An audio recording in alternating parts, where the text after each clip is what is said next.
Bismillahirrahmanirrahim. Assalamualaikum warahmatullahi wabarakatuh. Hari ini kita akan membahas mengenai bagaimana proses pembentukan bayangan pada cermin datar dan bagaimana cara menghitung jumlah bayangan yang dihasilkan oleh dua cermin datar. Untuk lebih jelas dan lebih lengkapnya, mari kita simak pembahasan berikut. Bayangan pada cermin datar. Tujuan dari pembelajaran kita kali ini adalah kita mampu menggambarkan proses pembentukan bayangan pada cermin datar. Pertama, kita sediakan bidang datar yang berwarna kuning dan cermin yang berwarna biru. Kemudian, di sini ada orang atau benda ya. Pertama, tarik garis dari kepala orang tersebut sejajar dengan bidang datar, atau kita sebut sinar yang datang dari orang ke cermin akan dipantulkan dengan arah yang sama. Kita tarik garis hayal yang dihasilkan oleh garis yang datang dari orang. Sejajar ya, harus sejajar. Kemudian, tarik garis kedua menuju pusat cermin atau perpotongan antara cermin dan bidang datar. Dengan sudut sekian, kemudian sinar yang datang akan dipantulkan dengan sudut yang sama dengan sinar datang.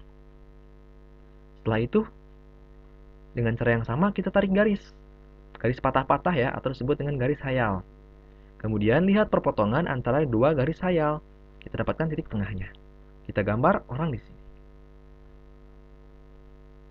Kalau misalkan kita bandingkan antara orang dengan bayangan, kita dapat melihat sifat-sifatnya. Sifat-sifat bayangan yang terbentuk, yang pertama, ukuran bayangan sama dengan ukuran benda. Yang kedua, jarak bayangan ke cermin sama dengan jarak benda ke cermin. Yang ketiga, tegak. Tegak di sini maksudnya adalah ketika orangnya berdiri, maka bayangan pun berdiri. Nah, yang keempat adalah maya. Maya, loh, kita tahu maya dari mana sih? Maya itu adalah bayangan yang dibentuk oleh garis hayal, garis titik-titik.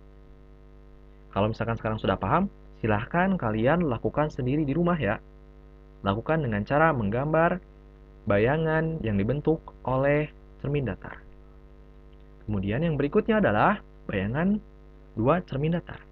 Tujuan dari pembelajaran ini adalah kita mampu menghitung jumlah bayangan yang dibentuk oleh dua cermin datar.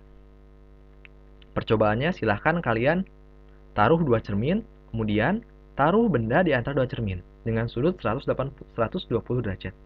Bisa kita lihat kan, bayangan yang terbentuk pada cermin ada dua buah. Jika kita perkecil sudutnya menjadi 72 derajat, maka bayangan yang terbentuk adalah 4 buah. N di sini menunjukkan jumlah bayangan. Kemudian yang ketiga, sekarang kita lebih perkecil dengan sudut 50 derajat. Maka bayangan yang bentuk ada 6 bayangan. Apa yang bisa kalian simpulkan? Bisa kita simpulkan bahwa semakin kecil sudut yang dibentuk oleh dua cermin, semakin banyak jumlah bayangan yang dihasilkan. Lalu bagaimana sih cara menghitung jumlah bayangan ini? Kita bisa menggunakan rumus N sama dengan 360 dibagi alfa dikurangi 1. Dengan N ini adalah jumlah bayangan, A adalah sudut antara dua buah cermin. Sebagai contoh, dua buah cermin datar diletakkan sedemikian. Seperti pada gambar ini, membentuk sudut 30 derajat. Jadi alfanya kita dapatkan nih, 30 derajat. Berapakah jumlah bayangan N yang terbentuk jika benda diletakkan seperti pada gambar? Pertama, kita ketahui sudut alfanya adalah 30, N-nya adalah berapa? Nah, sebagai penyelesaiannya, kita tuliskan rumus untuk sudut dua cermin. Jangan sampai lupa ya rumusnya ya. N sama dengan 360 dibagi alfa. Dengan alfanya 30, kita masukkan, sehingga 360 dibagi 30. Langkah pertama, 360 dibagi 30, kita dapatkan berapa? 12. 12 dikurang 1 adalah 11 bayangan. Kalau sudah paham, kita lanjut ke latihan. Silahkan dikerjakan latihannya, dan untuk jawabannya, tuliskan di komentar ya. Alhamdulillah, kita sudah membahas dan mempelajari mengenai sifat-sifat bayangan pada cermin datar dan juga proses pembentukannya.